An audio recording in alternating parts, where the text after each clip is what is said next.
Hello everyone. So now we'll be starting with the second chapter, Principles of Management. We have completed our first chapter, and in that first chapter we have studied what was the meaning, what is the meaning of management, its concept, features, importance, objectives, labels, then the essence of management which is known as coordination. तो अभी तक हमने management का meaning पढ़ लिया, उसका concept पढ़ लिया, उसके कुछ फंक्शंस पढ़ लिए. अब हम जाएंगे कि भाई मैनेजमेंट प्रैक्टिस में कैसे आती है. ठीक है, अभी तक तो उसकी थ्योरी पढ़ ली. अब हम क्या सोचेंगे कि भाई अब उसकी प्रैक्टिस में वो कैसे आएगी. ठीक है, तो this chapter is about the principles of management. So let us start the chapter and first of all we should discuss the meaning of this word principle. Management के प्रिंसिपल्स पढ़ने से पहले आपको प्रिंसिपल वर्ड का meaning clear होना चाहिए. And let me tell you this कि principle means what, a general guideline for action. कहने का मतलब ये हमारे एक्शंस, हमारे बिहेवियर को इन्फ्लुएंस करने वाली एक गाइडलाइन है. अगर हम हिंदी में सिंपल शब्दों में बोले तो इसका मतलब होता है उसूल. और आप समझते हैं कि भाई हर बंदे के कुछ ना कुछ उसूल होते हैं, है ना. हर बंदा कोई ना कोई प्रिंसिपल फॉलो करता है when he is behaving, when he is actually doing some action. तो कुछ ना कुछ प्रिंसिपल्स होते हैं, कुछ ना कुछ गाइडलाइंस होती हैं जो लोगों के अंदर रहती है. जैसे some people are very honest in any situation or in every situation. They will never forget this principle. They are honest. If they will be hungry, if they will be having any problem, then also they will not break their principle. They will lead their life. They will behave with that principle only. Some people are very dishonest. Even if they are having everything, सब कुछ है उनके पास, सारी सुख सुविधाएं, पैसा है, फिर भी वो अपने उस प्रिंसिपल, उस गाइडलाइन को नहीं छोड़ पाते, उसी से एक्शन करते जाते हैं. So these are what principles means, what the general guidelines which are there inside us and which we follow while doing some action or which influences our behavior. हमारा behavior जो influence करता है, ये जो हमारे action में देखा जाता है, वो principle है, वो guideline है जो हम follow करते हैं. ठीक है, but when we are studying about this word, so there are two simultaneous words which are correlated but at the same time they are different also. दो और word है जिसको हमको अभी समझना चाहिए ताकि डिफरेंस बहुत अच्छे से क्लियर हो जाए. Principles, techniques and values. Principles, techniques and values. So as I have told you, principle का मतलब तो क्या होता है? प्रिंसिपल मतलब होता है general guideline for action. General guideline for action और विच इन्फ्लुएंसेस आवर बिहेवियर. ये प्रिंसिपल्स जो बनते हैं ये प्रैक्टिस से बनते हैं, एक्सपेरिमेंटेशन से बनते हैं, कई सारी सिचुएशन में इनको टेस्ट किया जाता है, तब जाके एक ही प्रिंसिपल बनता है. ठीक है, सबको बोलते हैं अगर भाई ईमानदार रहो, honesty is the best policy, तो obviously it has proved it somewhere, है ना. उसने अपने आप को कहीं ना कहीं प्रूव कर रखा है, तो उसके बनने के पीछे एक वो है. Techniques, you all know, they are what, they are methods और प्रोसीजर्स.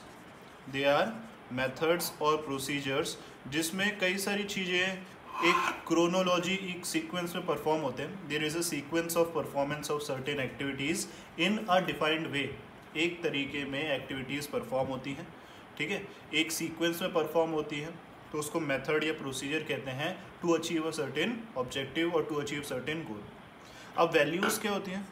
वैल्यूज़ वो मोरल कोनोटेशंस होती हैं, इनको कहते हैं moral connotations. Moral connotations, or we can say the ethical behavior which the society expects from us.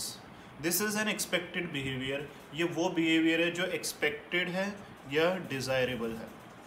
expected है या फिर desirable. जैसे कि honesty मान लो मेरा principle है, ठीक है, और वही एक value है. लेकिन अगर मान लो मेरा principle dishonesty है तो वो एक अच्छी value नहीं है. वैल्यूज़ में वो चीज़ें आती हैं जो सोसाइटी हमसे एक्सपेक्ट करती है, सोसाइटी हमसे डिज़ायर करती है. इस वजह से इनको मोरल कोनोटेशंस कहा जाता है. लेकिन प्रिंसिपल्स ये एक पर्सन के ऊपर डिपेंड करता है कि वो कौन सी गाइडलाइन को फॉलो कर रहा है और वो कौन सी गाइडलाइन से अपने एक्शंस को, अपने बिहेवियर को इन्फ्लुएंस कर.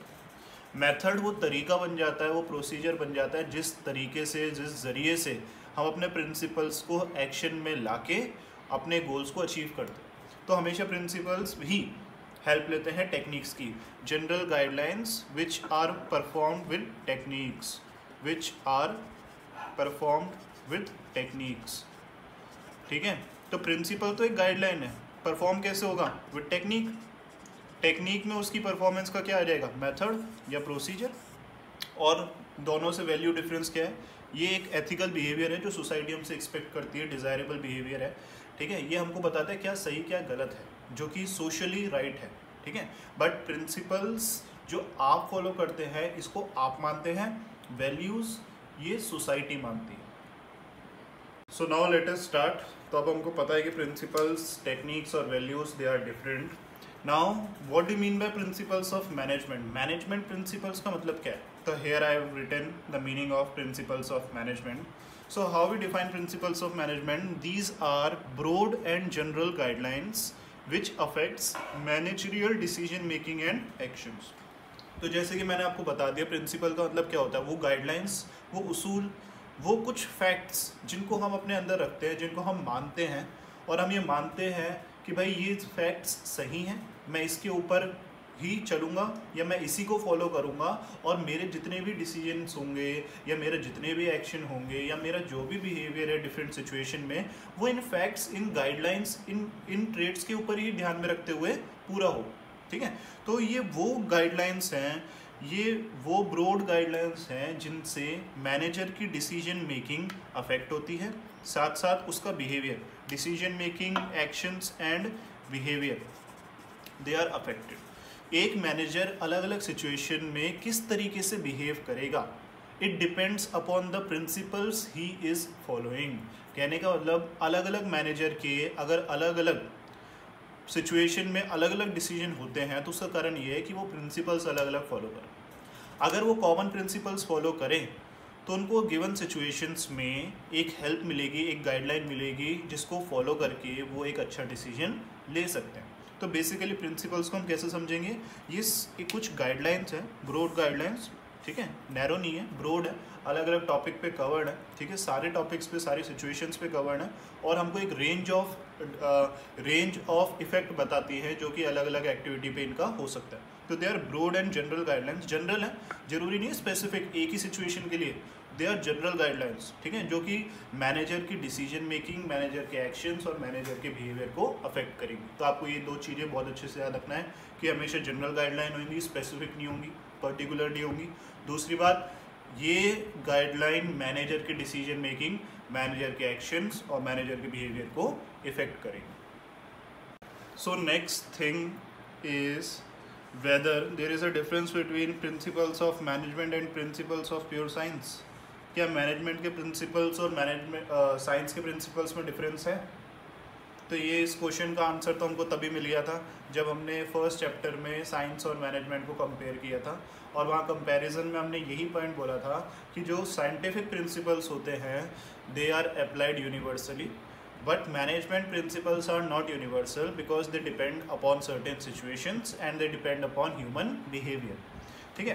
एक बार फिर से हम उस चीज़ को ध्यान में रखते हैं कि भाई साइंस, मैनेजमेंट के प्रिंसिपल्स और साइंस के प्रिंसिपल्स में क्या डिफरेंस है। तो पहला डिफरेंस का पॉइंट ये है कि मैनेजमेंट के प्रिंसिपल्स होते हैं फ्लेक्सिबल। फ्लेक्सिबल मीन्स व्हाट, कि ये अलग अलग सिचुएशन में कुछ जोड़ के, घटा के, कुछ बढ़ा के अप्लाई हो सकते हैं। कहने का मतलब ये रिजिड नहीं है, इनका एक सेम एप्लीकेशन नहीं है, इनको मैनेजर्स अपने हिसाब से ट्रिम भी कर सकता है, कुछ ऐड भी कर सकता है, कुछ सब्ट्रैक्ट भी कर सकता है, किसी और प्रिंसिपल्स के साथ भी जोड़ सकता है। तो ये मैनेजमेंट की क्रिएटिविटी है कि वो कौन से प्रिंसिपल को किस तरीके से फॉलो करता है, तो वो उसको फ्लेक्सिबली फॉलो कर सकता है। जबकि साइंस के प्रिंसिपल्स, साइंटिफिक प्रिंसिपल्स बड़े ही रिजिड होते हैं, दे आर वेरी रिजिड, उनको आप फ्लेक्सिबली यूज़ नहीं कर सकते। भाई जो लॉ ऑफ ग्रेविटेशन है उसके कुछ अजम्पशंस हैं, उसके कुछ कॉजेज हैं, उसके कुछ इफेक्ट हैं, आप उसमें कुछ भी बड़ा घटा नहीं सकते। अलग अलग साइंटिफिक प्रिंसिपल्स हैं, अलग अलग साइंटिफिक लॉज हैं, तो उनमें कुछ भी एडिशन सब्ट्रैक्शन नहीं हो सकता, और जो हो चुका है वो उसकी डिस्कवरी और एक्सपेरिमेंटेशन के बाद हमको गिवन है, ठीक है। सेकेंड डिफरेंस ये है कि जो प्रिंसिपल्स ऑफ मैनेजमेंट है ये बड़ी क्रिएटिविटी से, ठीक है, क्रिएटिविटी और पर्सनलाइज्ड एप्लीकेशन से प्रैक्टिस में होते हैं। जैसे कि हमको पता है कि मैनेजमेंट साइंस तो नहीं है, लेकिन मैनेजमेंट एक आर्ट है, ठीक है।